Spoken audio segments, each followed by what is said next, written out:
start in 2 minutes. Listen up. You can listen up. Speak up. The conference is going to start in 2 minutes. If you need any of the names or spellings of the speaker, they are posted on the wall. We're going to have a total of 4 speakers. Each speaker will talk a total of 3 to 5 minutes. I ask that you hold all questions until the end of the conference, and we will be happy to answer them for you. Oh, and by the way, my name is Shannon, and I am here on the incident management team, just helping out. In this news conference, and I don't know how important you realize it is, but our San Luis Valley residents rely on you for a lot of the information that comes down through us with our local media, and of course we all watch television, and whether we have DirecTV or cable television or whatever it is, we probably are part of your newscast on a regular basis. But we thank you for all being here. Where's Kathy Rogers? Hi, Kathy. Our Mayor Pro Tem, Kathy Rogers, is in the back. Do we have any other council members here this morning? Oh, there we go. Joseph Lucero, Greg Gillespie. There's Rachel Gonzalez. Did I miss anybody? Leland had to stay in school today.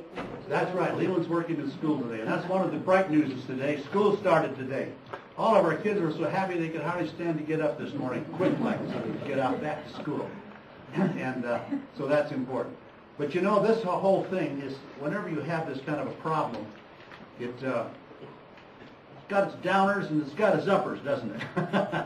But the support that we have had from the people in the state of Colorado, all the agencies, so many people, all, you know, the water people from Denver and Aurora and Fort Collins and everybody in the world that has sent us truckload after truckload of water. The National Guard's been down here helping us out. Some of them are still here. They'll be leaving, I think, tonight, I believe. But anyway, we're a resilient community, the 6-county area here. You talk about having volunteers. We've had 749 volunteers donate over 3,000 hours of their time, handing out water, handing out leaflets, doing everything. And they haven't all just come from the city of Alamosa. We've had them from all over the entire valley. The fire departments, the police departments, the sheriff's departments, all of them have volunteered people to come in. What can we do to help? What can we do to help? And I'll tell you what, there aren't words enough to express the appreciation that we have in our hearts as the city of Alamosa to those friends of ours that are here. And we consider all of you friends too, by the way. Just want to put that pitch in. Thank you so very much. I guess I could rattle on for a while, but I won't because we want to get through all this, get to the important part. But Dr. Bill Britton is going to be our next speaker here. And Bill works for the 6 counties in the area, the epidemiologist. Did I say it correctly? Very close. Anyway, that's just about a mouthful, and he'll give us some information. Thank you, Bill. Let me reiterate the mayor's welcome, everyone. Mr. Ride, welcome to Alamosa. Happy to have you here. I wanted to start off by a little bit of a chronology. The first case of salmonella was reported to the county and state public health agencies on March 12th. By March 14th, we had 3 cases, and at that point knew we had a problem. And from there, the problem grew. The graph behind me shows how this looks on what's called an epidemic curve. As of yesterday at noon, 316 cases, of which 85 are confirmed by the laboratory, 12 hospitalizations, and no deaths. The peak of this curve more or less corresponds with when water quality got involved and issued a boiled bottle water advisory, as most of you know. Since then, we've also had chlorination of the water system in Alamosa, and we've seen a sharp drop-off in cases.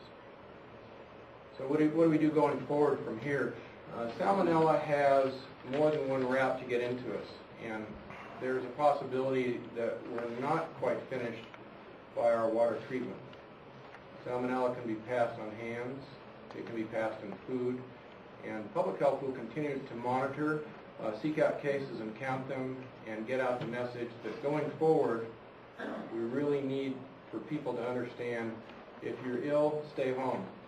If you feel you need medical care, contact your health care provider. And above all, wash your hands. We need to wash our hands before we eat. We need to wash our hands after we use the bathroom. We need to wash our hands after we've had contact with other people. And we need to wash our hands before we prepare food. For persons that are ill, we want the message to get out. Do not return to work until you've been well for 24 hours. And this is critically important for food handlers, people that work with some of our most vulnerable in healthcare and daycare. And I hope in just a little bit we'll do a hand washing demonstration. So that's my message, hand washing for all. And I know we'll get through this without significant numbers of illness to come. It's time for me to turn the microphone over to Superintendent Herrera, Alamosa Schools. Thanks very much.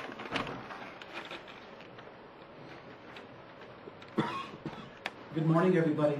I want you to know that I visited all 6 of our school buildings this morning, had an opportunity to walk into classrooms and kind of take a pulse on what attendance looks like this morning, and I can assure you that we are back to normal.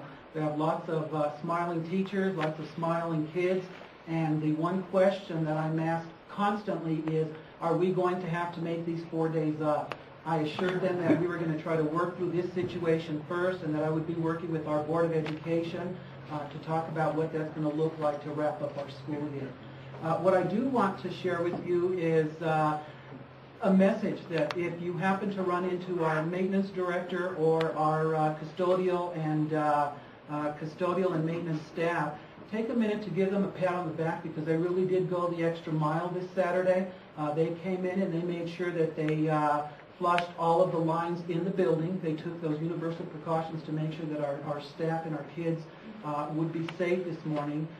They made sure that we had bottled water to open up our school day, as well as access to hand sanitizer.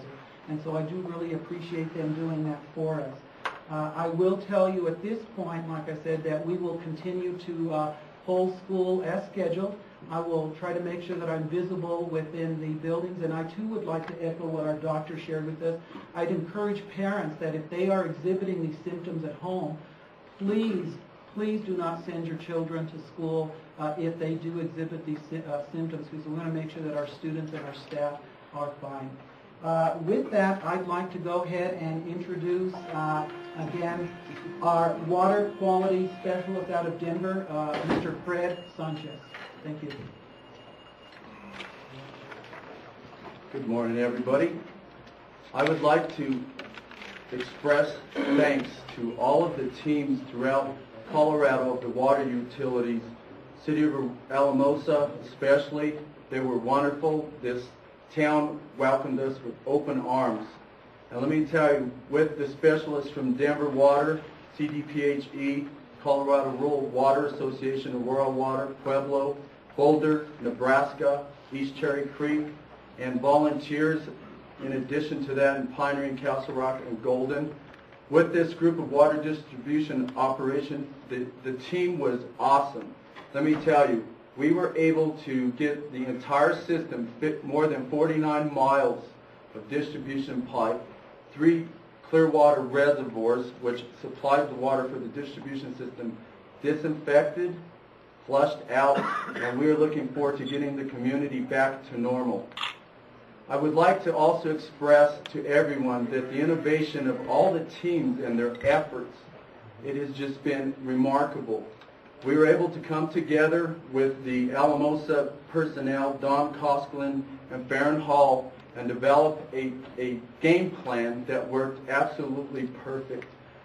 Initially, we were set out to get this taken care of in 3 weeks, 4 weeks. Well, guess what? We're able to accomplish this task in 7 days. And it's a remarkable task, and we're looking forward to the health department to follow up behind us, collect samples, and allow the community to have a drinking water supply once again. Thank you. Okay, we'd like to open it up for questions to all 4 of these people. Do you guys want to just come on up here and we'll address whatever the questions are? Feel free.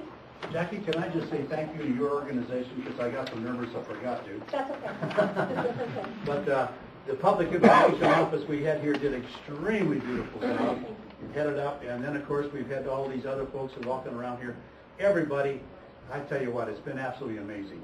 And I'm sorry I forgot you to start with. No problem. And our county people, they grabbed the first few days of this and just really ran with it. So they did a wonderful job. You couldn't stay here long enough to thank everybody that's been involved. You're right.